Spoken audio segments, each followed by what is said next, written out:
বিসমিল্লাহির রহমানির রহিম।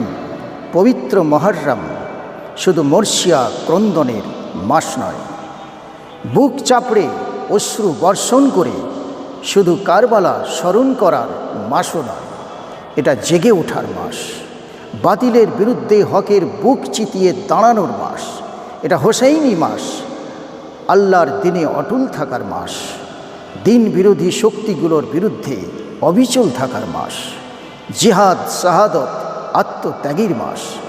ইমাম হোসাইন রাজিয়াল্লাহ তাআলা আনহু কারবালার ময়দানে ৭২ জনের ছোট্ট দল নিয়ে বাতিল ইয়াজিদি সাম্রাজ্যকে চ্যালেঞ্জ ছুড়ে দিয়েছিলেন, কারণ তিনি জানতেন চুপ থাকলে অন্যায় বৈধ হয়ে যায়, শির নত করলে দিন মারা যায়, মৃত্যুকে ভয় পেলে সত্য পিছু হতে যায়।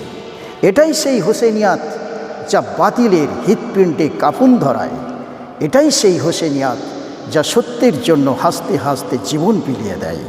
এটা সেই হোসেনিয়াত যাকে প্রত্যাখ্যান করে ইয়াজিদিয়াতকে গ্রহণ করার কারণে আজ মুসলিম উম্মার পায়ে গোলামির শিকল। আজ পবিত্র মুহররম, কারবালা ডাক দিচ্ছে, হোসেনিয়াতকে গ্রহণ করো, হোসেনিয়াতকে আঁকড়ে ধরো, কথায় কাজে সাহসে হোসেইনি হয়ে যাও আর ইয়াজিদিয়াতকে প্রত্যাখ্যান করো। ইসলাম জিন্দা হোতা হ্যায় হর কারবালা के बाद।